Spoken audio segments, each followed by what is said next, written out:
ดวลพระสันตะปาเลโอที่14ระบุเราไม่มี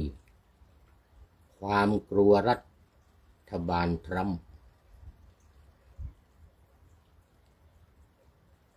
จะยืนหยัดยับยั้งสงครามอย่างจริงจังทำการส่งเสริมกิจกรรม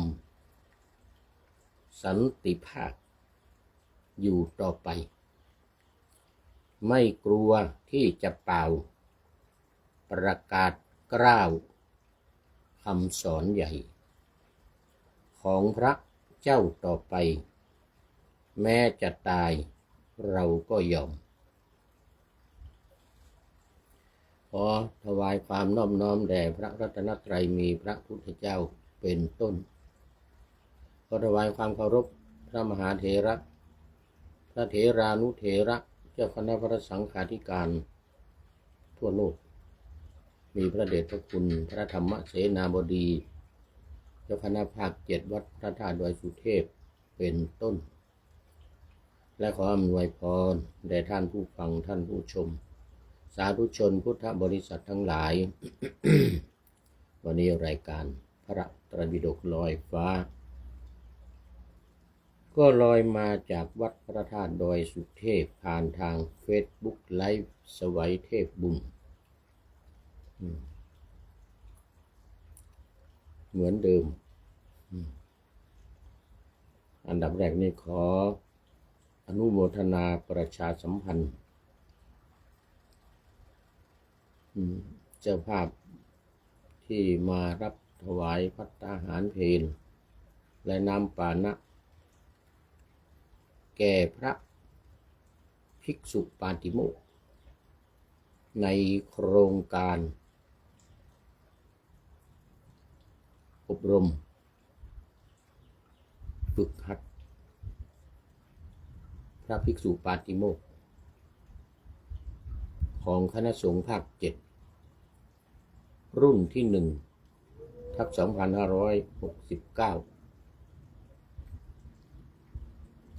ซึ่งเริ่มมาตั้งแต่วันที่24กุมภาพันธ์แล้วก็จะไปจบเอาวันที่24เมษายนที่จะถึงนี้เป็นเวลา2เดือนเต็มวันนี้ก็เหลือเวลาอยู่อีก8วันเจ้าภาพวันที่16เมษายนนี้ก็คือ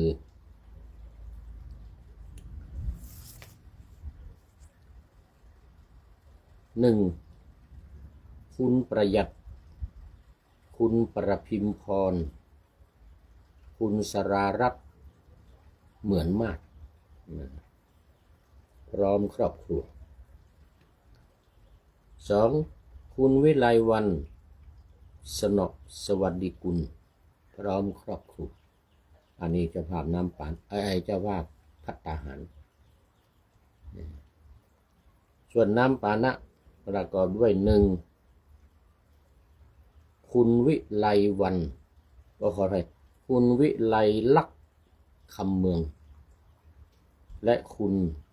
สิริกัญญาก้านแก้ว2ท่านเป็นเจ้าภาพน้ำปานะขออนุโมทนาในกุศลและเจตนาขอให้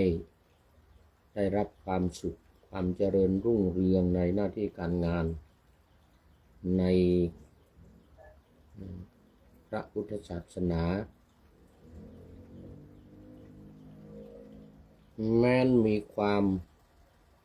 มุ่งมั่นปรารถนาสิ่งใดอันเป็นไปโดยชอบประกอบด้วยธรรมก็ขอให้พลังสำเร็จในที่ทุกสถานในการทุกเมื่อ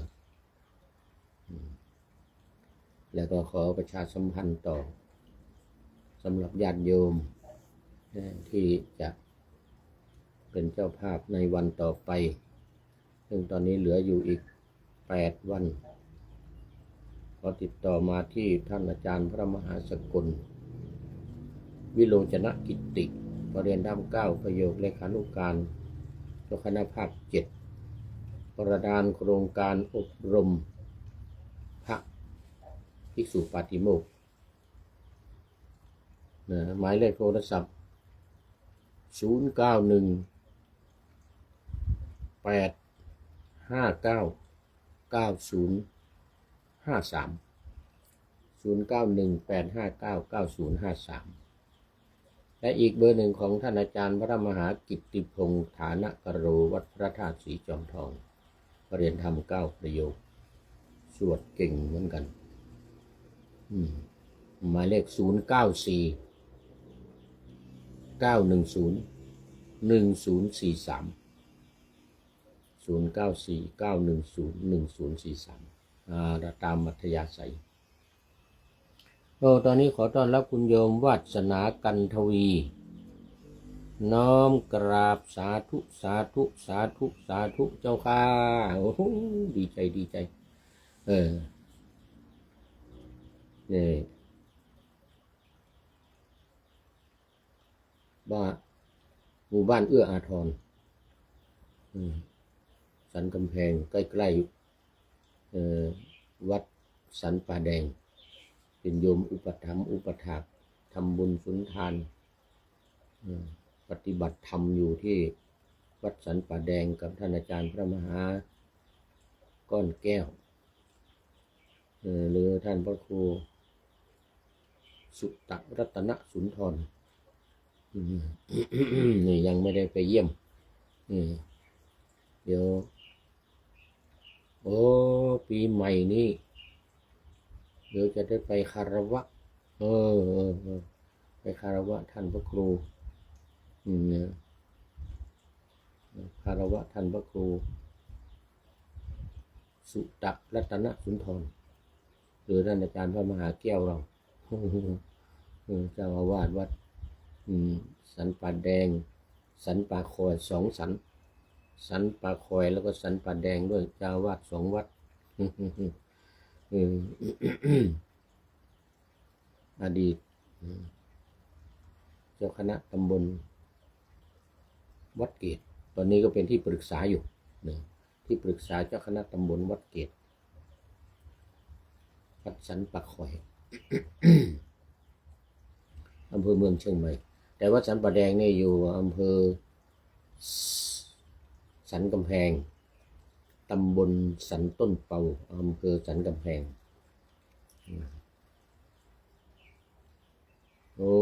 หลังปีใหม่เดี๋ยวไปเยี่ยมไปนมัสการไปคารวะดำหัวโอเคนี่ปีใหม่เมืองเอาละตอนนี้ก็เข้ามาสู่เนื้อหาสาระของธรรมะในรายการพระไตรปิฎกลอยฟ้าวันนี้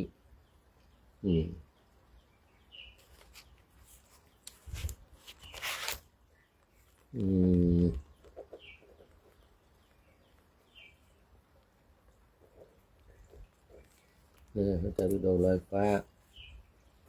วันนี้ ยังอยู่ในพุทธกนิกายพระไตรปิฎกเล่มที่25อัตถกถาพระวินัย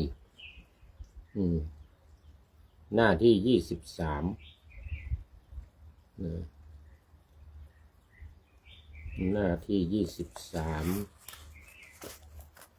คาถาอะไรเนี่ยเดี๋ยวดูกันเด้อพรหมยาจนะคาถาพรหมยาจนะคาถาแปลว่าการกล่าวถึงพระพรหมมาขอพระพุทธองค์แสดงธรรมหรือการขอของพรหมก็ได้การขอแสดงธรรมของพรหมคือหลังจากที่พระพุทธองค์ตรัสรู้แล้วเนี่ย แล้วอยู่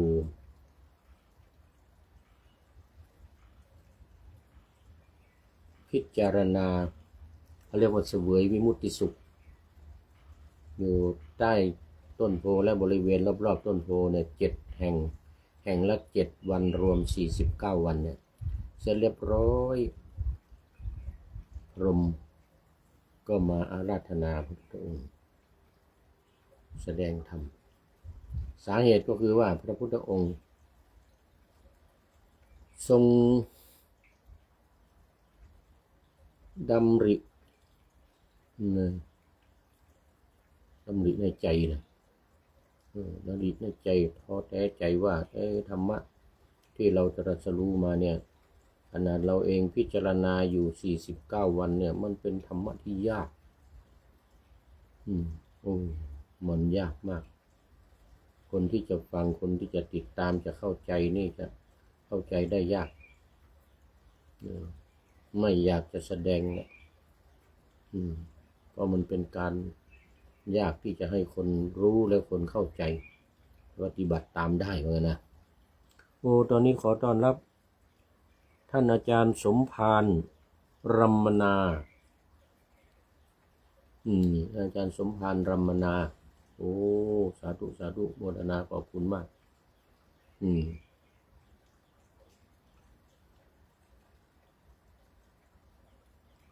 ยังไม่รู้จากไหนเนี่ยมันลืมมันไม่ปรากฏเข้าไปดูแล้วจังหวัดนี้นะรู้สึกว่าจะเป็นกรุงเทพหรือเปล่าอันนี้นะไม่แน่ใจสาธุสาธุขอบคุณมากเมื่อพระพุทธองค์ทรงดำริในใจนะอย่างนั้นนะพรหมก็เลยมาอาราธนาก็กลัวว่าพระพุทธเจ้าจะไม่แสดงธรรม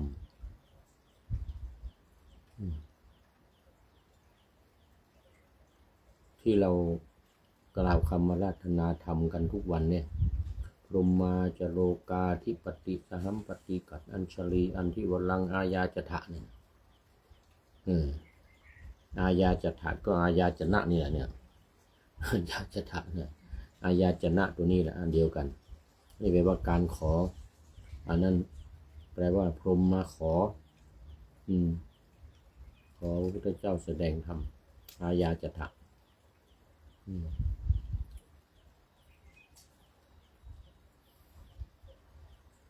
ว่ายังไงว่าขอพระองค์แสดงธรรมคนที่มีธุลีในตาน้อยจะเสียประโยชน์ว่างั้นจะไม่ได้บรรลุเขามีจำนวนมากที่บำเพ็ญบารมีมามากมายแล้วมีกิเลสเนี่ยอยู่ในตาน้อยแล้วพอได้ฟังธรรมนิดเดียวก็จะบรรลุธรรมแล้วใกล้แล้วว่างั้นฮะมีไม่น้อยว่างั้นนะคนที่มีธุลีในตาหรือกิเลสในใจน้อยเนี่ยก็มีอยู่ว่างั้นนะ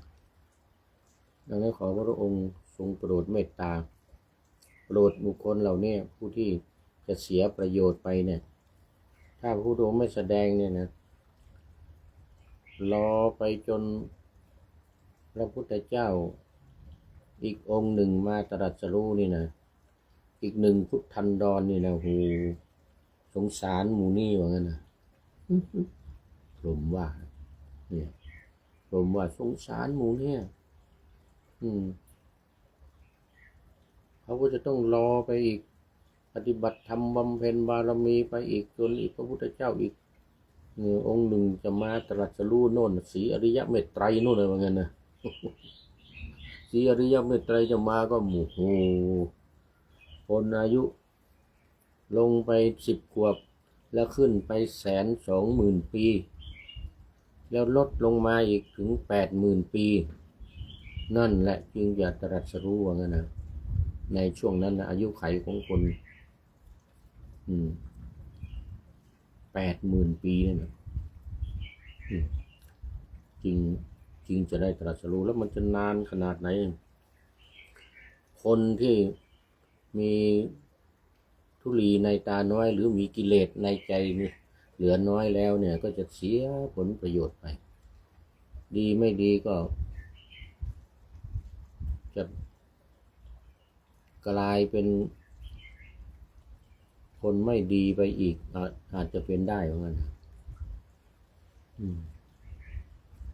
หรือไม่กลายไม่เปลี่ยนแปลงก็เขาก็ต้องรอพระพุทธเจ้าอีกองค์หนึ่งมาแสดงธรรมให้ฟังจึงจะบรรลุดังนั้นก็ขอพระองค์โปรดเมตตาหมู่สัตว์เหล่านี้เถอะว่างั้นบางคนนี่ฟังแป๊บเดียวก็บรรลุแล้วก็มีทุลีในตาน้อยอย่างว่ามีกิเลสเบาบางบางคนก็ปฏิบัติแล้วปฏิบัติอีกเกือบตายอย่างพระอานนท์เกือบตายหมดอะไรตายอยากอย่างว่ามันทำมาทั้งคืนยืนเดินนั่งนอนโอ้ไม่หลับไม่นอนจนใกล้จะสว่างยามสุดท้ายแล้วยามที่3นะใกล้จะ6 โมงเช้าแล้วไม่ไหวแล้วไม่เอาแล้วเว้ยไม่ได้แล้วงั้นไม่บรรลุแล้วนอนดีกว่าว่านะพอเอนหลังลงไปเงี้ยประมาณเหลือ45 องศาจะถึงพื้นนะบรรลุเป็นพระพุทธเจ้าแล้วเป็นพระอรหันต์บรรลุเป็นพระอรหันต์พระอานนท์นี่นะเนื่องจากว่ามันปล่อยจิตเนี่ยปล่อยวางจิตก็ว่างอยู่ที่เนี่ยไม่เอาอะไรแล้วปล่อยวางบรรลุเลยพอปล่อยจิตระยะที่ปฏิบัติมาเนี่ยเกือบ11 ชั่วโมงมาแล้วเนี่ยมันไม่ปล่อยวางไงมันมุ่งหวังมันอยากจะบรรลุอยากจะบรรลุนี่นะโยมวัสนาพระอานนท์นี่นะอยากจะบรรลุเลยนะโอ้มันก็ไม่ได้บรรลุเพราะมันเครียดนะมันเครียดแล้วก็มันยึดแต่มันมุ่งมันอยากจะบรรลุอย่างนี้พอปล่อยจิตหมดอะไรแล้วมันไม่เอาแล้วมันเนี่ยจิตมันก็ว่างจิตก็ว่างโอ้โหมันลุกเลยทีนี้มันรู้เป็นพระอรหันต์นี่อีกคนหนึ่งขอพุทธองค์แสดงเถอะขอพุทธองค์แสดงพุทธองค์ตรัสว่าเห็นสักว่าเห็นได้ยินสักว่าได้ยินบรรลุแล้ว2 ประโยคเนี่ยบรรลุแล้วเพราะบารมีมันมาเต็มที่แล้วไงโอ้มาเต็มที่แล้วขอแสดงทำให้ฟังเถอะเหมือนกันนะน้อยเดียวบรรลุเป็นพระอรหันต์เลยทาลุจิริยะพาหิยะชื่อพาหิยะทาลุจิริยะชื่อเดิมก็พาหิยะนั่นแหละทาลุจิริยะนี่เพิ่มมาทีหลังทาลุแปลว่าไม้จิริยะนี่แปลว่าประพฤติหรือแสวงหาพุทธเจ้าตรัสว่าโอ้ไปหาบริขารมาจะไปหาไม้มาทำเป็นบาตร แต่พอออกไปกลางถนนวัวขวิด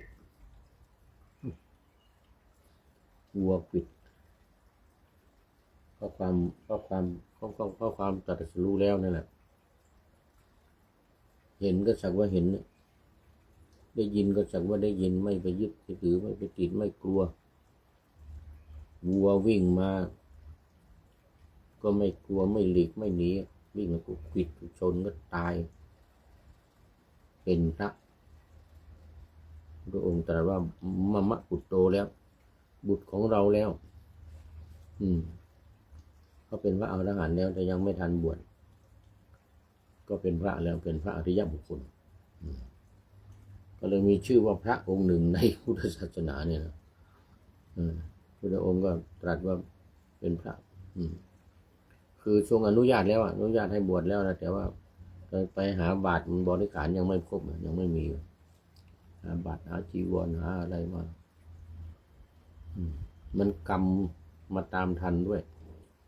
จริงพระพุทธเจ้าจะอธิษฐานหรือจิตอธิษฐานบาตรอธิษฐานจีวรอะไรให้ก็ได้หมดที่ให้พญาอินทร์หรือท้าวสักกะเอามาถวายก็ได้แต่มันเป็นกรรมของเขาที่จะต้องถูกวัวขวิดสมัยก่อนไปขวิดเขาขวิดวัวนี่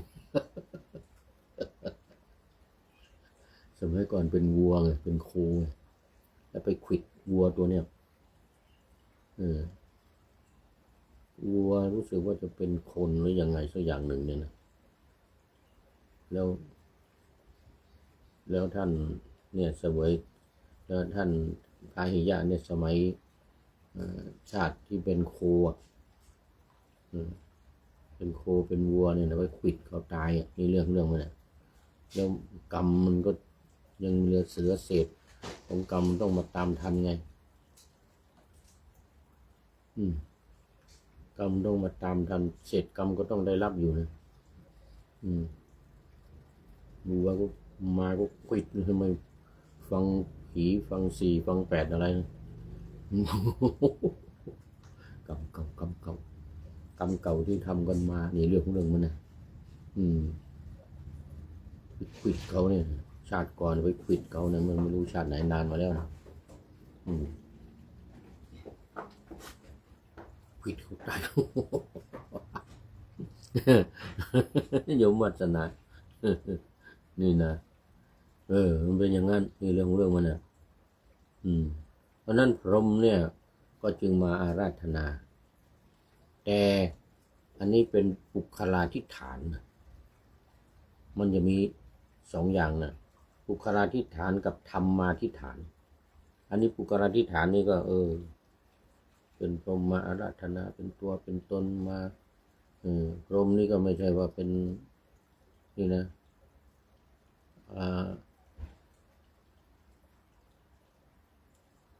มาอาราธนาพระพุทธเจ้านี่นะความจริงถ้าธรรมาธิฐานเนี่ยจะเป็นพรหมวิหารและเมตตาหรืออัปปมัญญาเมตตาคือเมตตาธรรมที่เกิดขึ้นในจิตหรือในใจของพระพุทธองค์ความเมตตาเนี่ยความเมตตาเกิดขึ้นไม่มีพรหมไม่มีแพรหมอะไรที่ไหนมาหรอกถ้าธรรมาธิฐานก็คือว่ามีความเมตตาต่อสัตว์ทั้งหลายที่ใกล้จะบรรลุแล้วมีธุลีในตาน้อยแล้วจะพลาดโอกาสถ้าไม่ได้ฟังธรรมกำลังลงลาเตรียมตัวจะปิกบ้านปิกอ่ะโ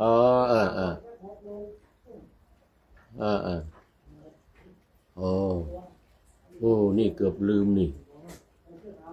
เดี๋ยวบ่าย4 โมงนี่ต้องขึ้นไปวิหารดำหัวหลวงพ่อและญาติโยมก็จะดำหัวพระพระก็ส่งน้ำพระพุทธรูปพวกเรานี่นะส่งน้ำพุทธรูป ลวงพ่อด้วยเสร็จแล้วพวกเราพระสงฆ์องค์เนรทุกรูปนี่ก็ส่งน้ำพระเดชพระคุณหลวงพ่อเจ้าอาวาสแล้วก็ญาติโยมก็ส่งน้ำกับพระและสามเณรทุกรูปพอส่งน้ำพระพุทธรูปเสร็จเรียบร้อยแล้วส่งน้ำพระเดชพระคุณหลวงพ่อเรียบร้อยแล้วก็มานั่งเป็นแถวญาติโยมก็มาลดน้ำดำหัวขอขมาปีใหม่โอ้นี่เกือบลืมแล้วนี่เดี๋ยวจะต้องขึ้นวิหารนี่นี่นะหมายถึงความเมตตาคือพรหมหมายถึงพรหมวิพรหมก็คือพรหมที่พระองค์ตรัสว่าพรหมนี่คือพรหมสี่หน้าเนี่ยไอ้ที่เป็นเราเห็นสี่หน้านั้นมันก็เป็นปุคลาธิฐานนะพระธรรมาธิฐานก็หมายถึงว่าเมตตากรุณามุทิตาอุเบกขานี่เลยคือพรหมวิหารสี่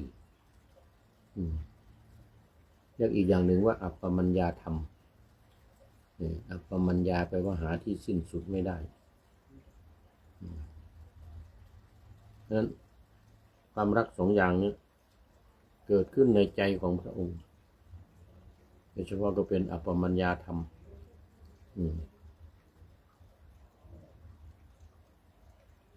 เมตตาต่อทุกคนกรุณาอยากจะให้เขาพ้นทุกข์มุทิตาแสดงความยินดีที่เขาได้บรรลุอย่าง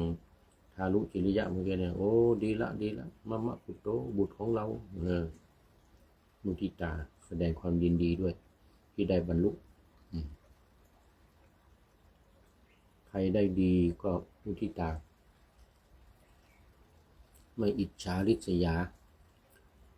นี่แหละเรียกว่าพรหมวิหารธรรมคำว่าพรหมมาอาราธนาก็หมายถึงว่าพรหมวิหารธรรมที่มีในจิตของพระพุทธองค์เกิดความเมตตาต่อคนทั้งหลายเกิดความกรุณาอยากจะช่วยให้เขาให้พ้นทุกข์มุทิตายินดีกับเขาอุเบกขาทำตัวเป็นกลางนี่โดยเฉพาะก็เมตตานี่แหละแต่ว่าพรหมยาจนะกถานี่กล่าวถึงคำขอของพรหมข่าวเมื่อวานนี้ก็เล่ามาถึงตอนที่ว่าบทว่าพระคะวันตังแปลว่าแก่พระผู้มีพระภาคแต่คนจริงตังนี่แปลว่าซึ่งนะแต่ที่เขาแปลหักเขาเรียกว่าแปลหักทุติยาเป็น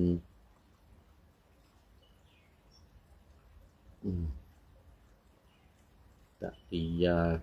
ฉัตรถีแปลหักจากทุติยาเป็นฉัตรถีที่คนจริงจะต้องแปลว่าซึ่งนะพระคะวันตังแต่ในที่นี้แปลว่าแก่พระผู้มีพระภาค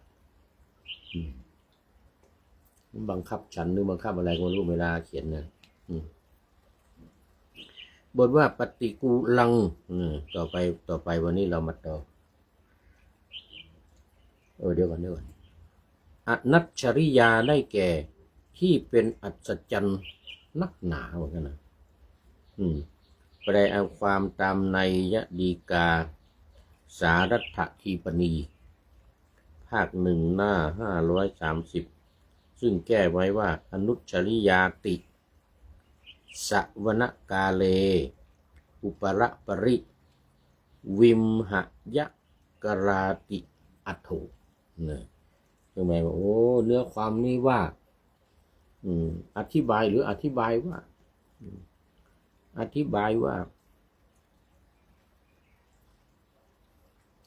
อนัชชริยาเนี่ยที่ว่าอัศจรรย์นักหนาเนี่ยนะอนัชชริยาเนี่ยอัศจรรย์นักหนานี่คือว่าอนุชชริยาติสวนกาเลอุปรปริวิมหยกราวิมหยกราตินี่เลยเป็นแปลว่าเ เป็นอัศจรรย์นะเป็นอัศจรรย์ยิ่งนักบทว่าปฏิกังสุมีความว่าได้เป็นอารมณ์แห่งญาณกล่าวคือปฏิภาณปฏิภาณนี่คือว่องไวฉับพลันนะฉับพลันคือถึงความเป็นคาถาอันพระองค์พึงรำพึงรำพึงในใจรำพึงในใจว่าโอ้สัตว์บางคนบางคนหรือมนุษย์บางคนเนี่ยคำว่าสัตว์นี่หมายถึงว่าสัตว์มนุษย์เนี่ยนะเขามีทุลีในตาน้อยมีกิเลสน้อยก็ได้วินได้ฟังธรรมเราครับก็จะได้บรรลุแล้ว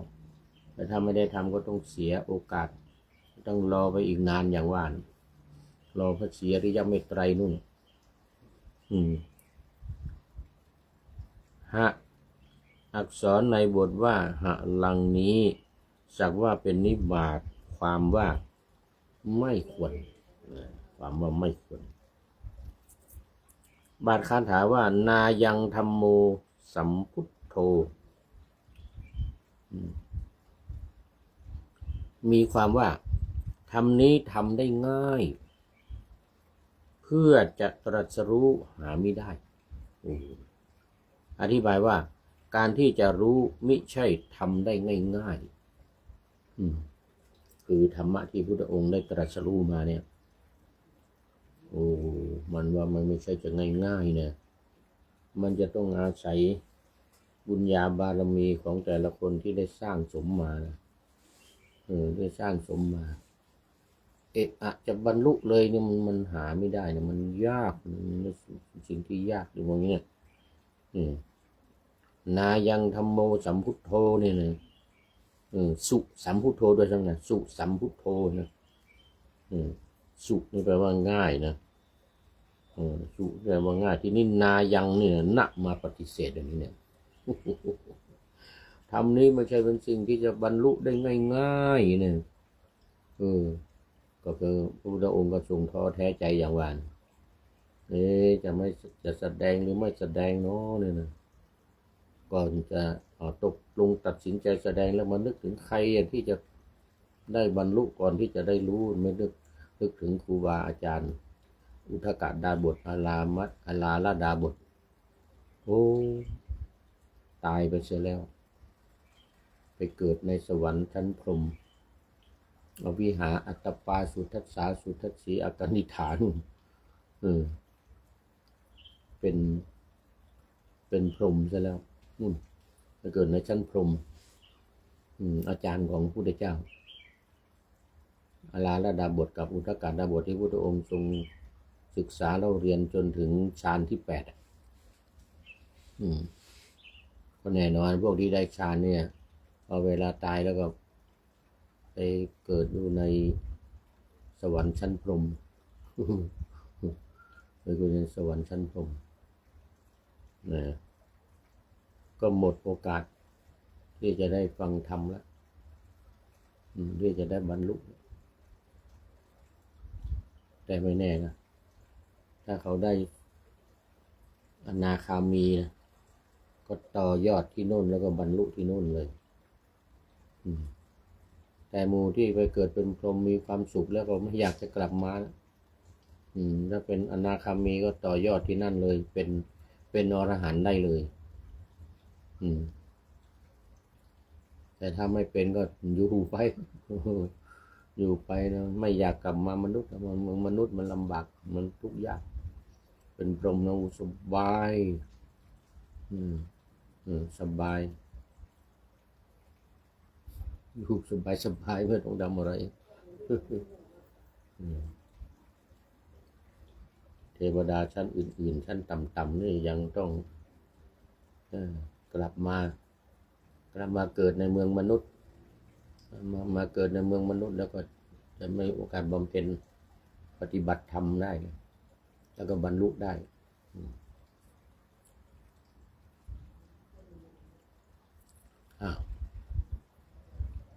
ดังนั้นนายังธัมโมสุสัมพุทโธธรรมนี้ทำไม่ได้ง่าย พื่อจะตรัสรู้ธรรมนี้ทำได้ง่ายๆเพื่อจะตรัสรู้หามิได้ธรรมที่จะตรัสรู้หามิได้อธิบายว่าการที่จะรู้มิใช่ทำได้ง่ายๆนะมาดูต่อไป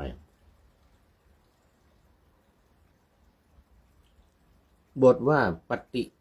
โสตคามีมีความว่าให้ถึงนิพพานที่ท่านเรียกว่าธรรมอันทวนกระแสปฏิโสตคามีธรรมมันทวนกระแสยังไงส่วนใหญ่คนก็จะชอบกันเรื่องกามราคะแต่นี่สอนให้ละกามอย่างเงี้ยมันก็ทวนสวนกระแสกันสวนความต้องการของคนแต่คนมีราคะน้อยมีกิเลสน้อยเนี่ยมันไม่สวนนะแต่สอนให้สวนทางจริงแต่ว่ามันปั๊บเดียวมันก็ไปแล้วบรรลุง่ายๆเลยทีเดียวคือให้ถึงนิพพานธรรมมันที่เรียกว่าธรรมอันทวนกระแสของพระนิพพานมีราคะเป็นต้นพระนิพพานคือไม่มีราคะไม่มีความใคร่มันจึงเป็นธรรมะที่ทวนกระแสคนทั้งหลายจึงอยู่ในกระแสของธรรมที่มันทวนกระแสของนิพพานนะมันจึงไปนิพพานไม่ได้ยากเป็นสิ่งที่ยากปฏิบัติยากนะบทว่าราคะรัตตามีความว่าสัตว์ทั้งหลายผู้อันเครื่องย้อมคือกามเครื่องย้อมคือภพและเครื่องย้อมคือทิฏฐิย้อมใจแล้วก็คือว่ากามภพกามตัณหาเนี่ยภพก็ภวตัณหาทิฏฐิก็คือ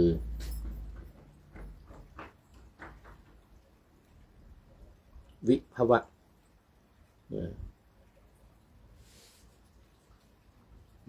ไม่อยู่ในภพไม่อยากอยู่ในภพแล้วก็มีเครื่องย้อมมันเป็นเครื่องย้อมเขาเรียกว่ามันเป็นทิฏฐิความเห็นผิดเป็นมิจฉาทิฏฐิย้อมใจอยู่อย่างนั้นหลงไหลไฟฝันอยู่อย่างนั้นนั้นสัตว์ทั้งหลายที่มีเครื่องย้อมคือกามเครื่องย้อมคือภพเครื่องย้อมคือทิฏฐิเนี่ยย่อมจะออกจากหลุมทั้งสามนี้ได้ยากไอ้ที่ว่าที่พระพุทธองค์ทรงท้อแท้ไม่อยากจะแสดงไอ้ที่ว่ามันยากเนี่ยเพราะมันทวนกระแสอย่างเนี้ยกามภพกามภพทิฏฐิภพนี่ก็คือที่อยู่อาศัยตำแหน่งแห่งหนทั้งหลายนี่แหละยังหลงกันอยู่ยังติดกันอยู่เป็นตำแหน่งนั่นตำแหน่งนี้ได้รับการยกย่องเคารพนับถือว่าโอ้นี่อยู่ตำแหน่งสูงนี่โอ้ดีใจเบิกบานใจยิ่งเป็นเจ้าคุณคุณชั้นสามัญไม่พอนะเป็นชั้นราชชั้นเทพ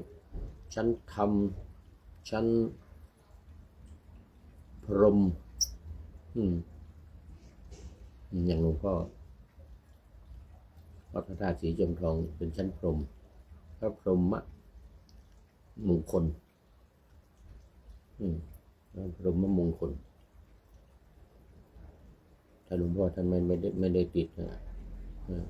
ในชั้นเจ้าคุณทั้งหลายเลยนะว่าจะชั้นพรหมจะว่าชั้นราชชั้นเทพอะไรเป็นมาหมดไม่ยึดถือไม่ยึดมั่นไม่ยึดติดอยู่ในยศถาบรรดาศักดิ์ทั้งหลายเหล่านี้เรื่องที่อยู่ที่อาศัย เคยเล่าหลายครั้งอย่างที่ทำสงครามกันเนี่ย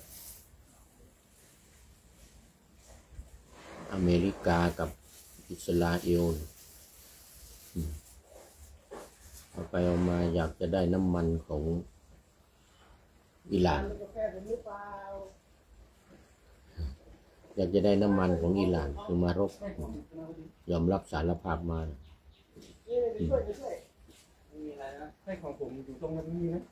มันก็คือพบ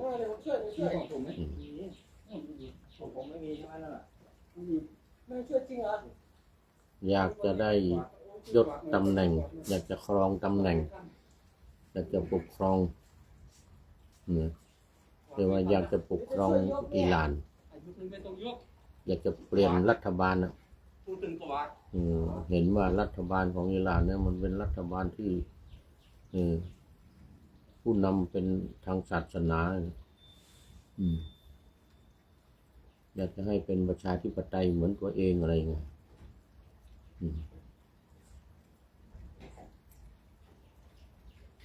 ก็อยากจะเปลี่ยนระบบการปกครองไอ้ระบบการปกครองนี่ก็คือภพเหมือนกันดังนั้นเขาประกอบด้วยทิฏฐิด้วยความเห็นของเขาเป็นอย่างนั้นแล้วก็เรียกทิฏฐิตัวนี้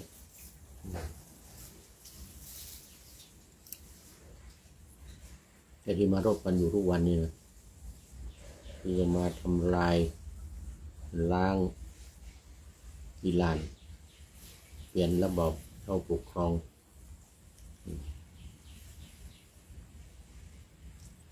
ก็คือพบ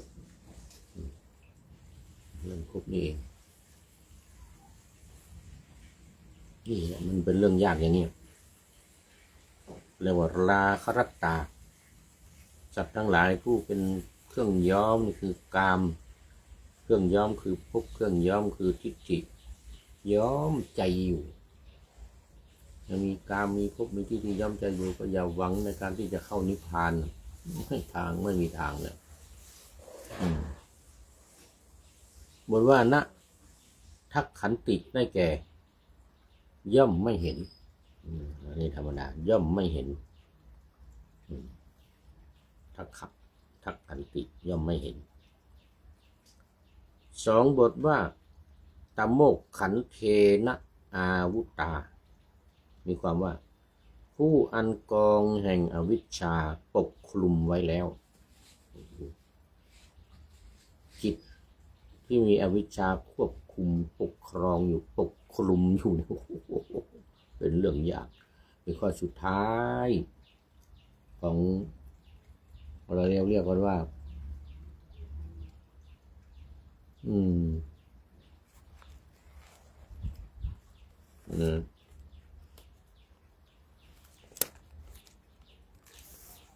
เราเรียกกันว่า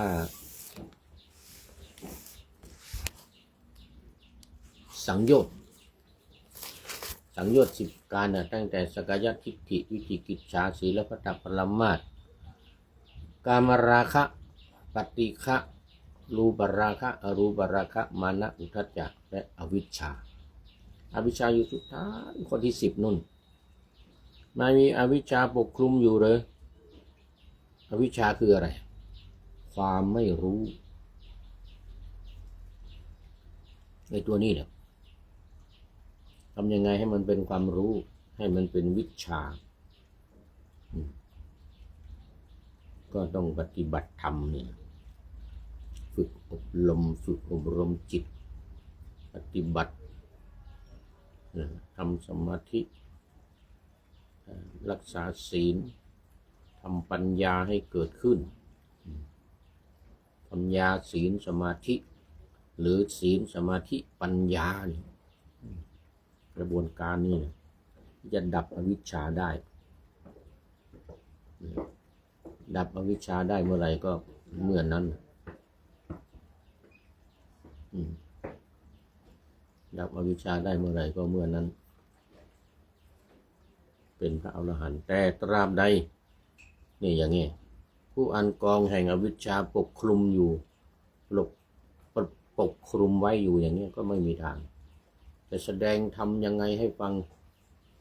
คงไม่ได้บรรลุ หรือบรรลุก็บรรลุน้อยๆโสดาบันสกทาคามีอย่างนี้จะเป็นอรหันต์นี่โอ้ยากจริงว่าทำที่พุทธองค์ที่จะสอนเนี่ยมันเป็นสิ่งที่ยากอย่างนี้นี่ลงเรื่องมันเพราะไอ้ทำเนี่ยมันไม่ใช่ยากหรอกแต่ใจคนน่ะใจคนที่จะรู้ที่จะบรรลุเนี่ยมันมีอวิชชาห่อหุ้มอยู่อวิชชาห่อหุ้มอยู่แต่ที่ว่ามีธุลีในตาน้อยนั่นก็หมายถึงว่าอวิชชานี่มันไม่ห่อหุ้มมันมีก็มีน้อยก็แป๊บก็หลุดไปเลยได้กลายเป็นวิชชากลายเป็นวิชชาบทว่าอัปโปสุกตายะมีความว่าเพื่อความเป็นผู้ไม่ประสงค์จะแสดงเพราะข้าที่เป็นผู้ปราศจากความขวนขวายคือพระองค์ทรงไม่อยากจะแสดงไม่อยากจะขวนขวายในการที่จะช่วยเหลือคนอื่นมีความประสงค์ที่จะไม่แสดงก็ตอนที่พระองค์ก่อนที่พระองค์จะมาอาราธนาเนี่ยนะ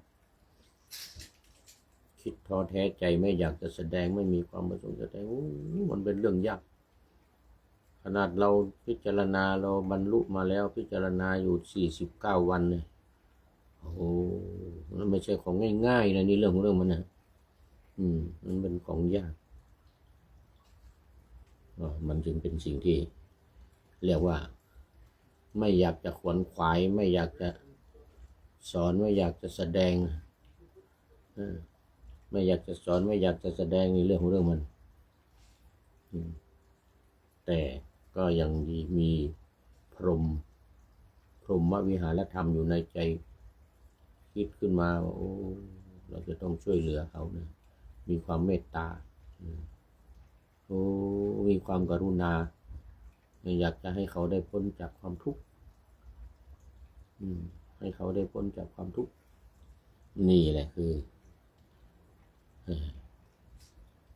พูดถึงพรหมยาจนะวันนี้ดูไปดูมาโอ้ท่านอาจารย์สมภารรัมมนาเป็นท่านสุดท้ายเข้ามาในรายการวันนี้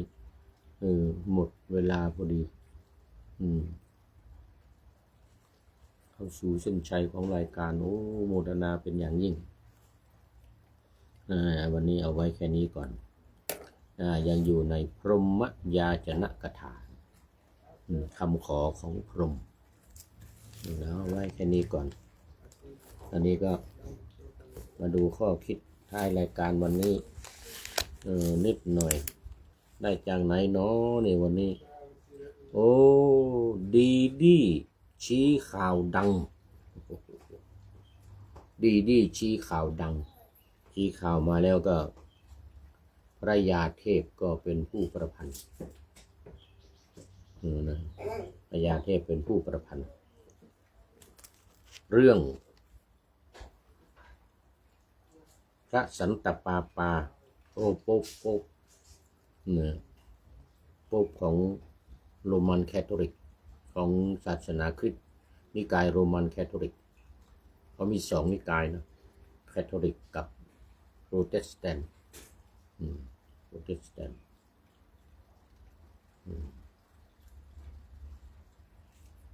ถ้าไปที่เยอรมันเนี่ยโปรเตสแตนต์เยอะคาทอลิกมีน้อย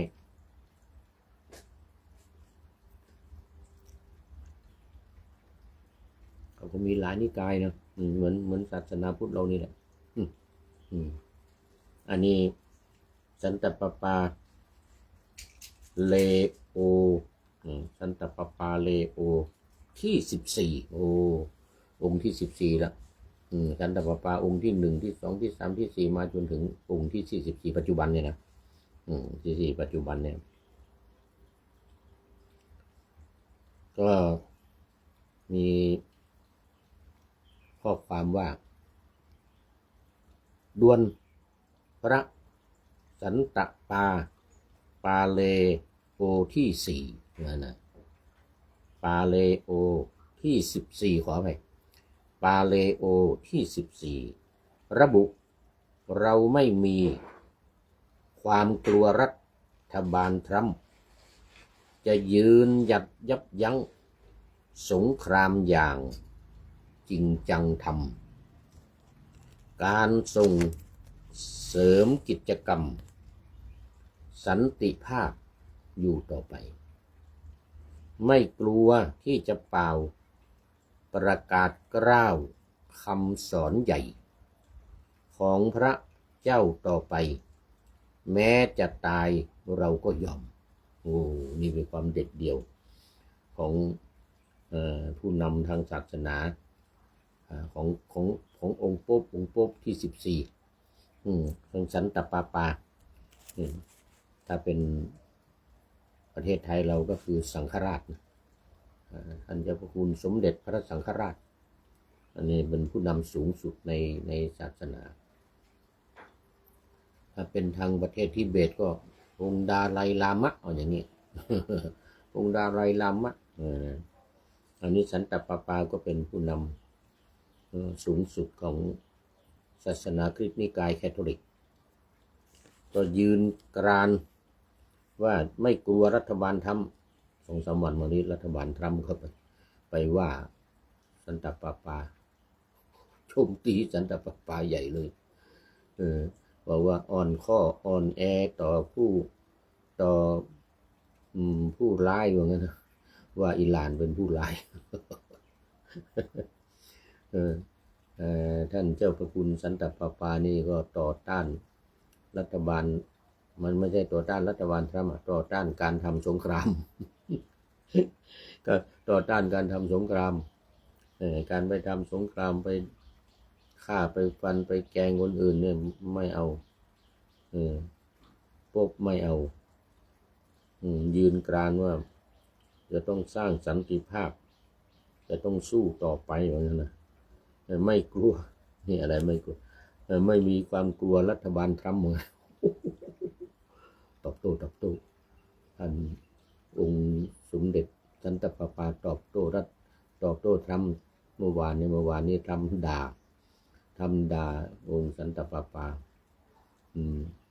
ก็ไม่เชิงด่านะก็ว่าหนัก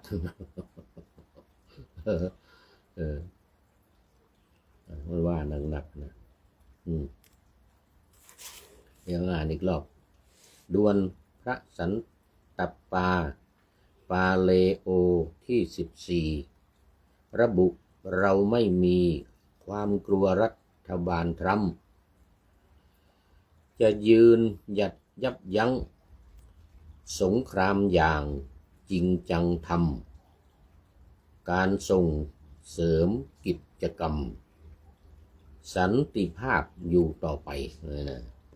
ไม่กลัวที่จะเป่าประกาศกล้าวคำสอนใหญ่ของพระเจ้าต่อไปแม้จะตายเราก็ยอมเอาละอันนี้ก็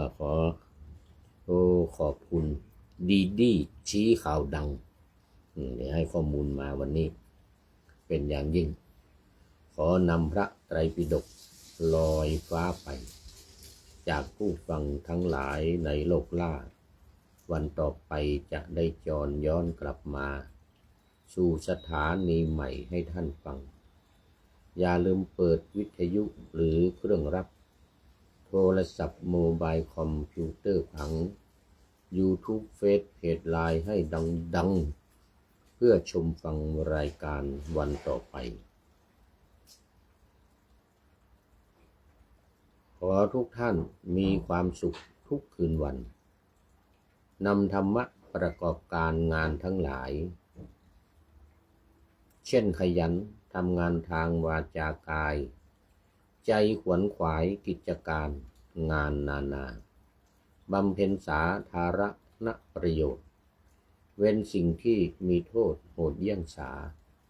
ประกอบแต่กรรมดีมีราคาแสวงหาเงินทองครองใจคนเสียสละพละทรัพย์นับมากน้อยไม่ให้ล้านก็ให้ร้อยไม่ด้อยผล เอื้อคนรวยช่วยคนยากฝากคนจนให้ทุกคนเท่ากันมาตรฐานเดียวขอเจริญพร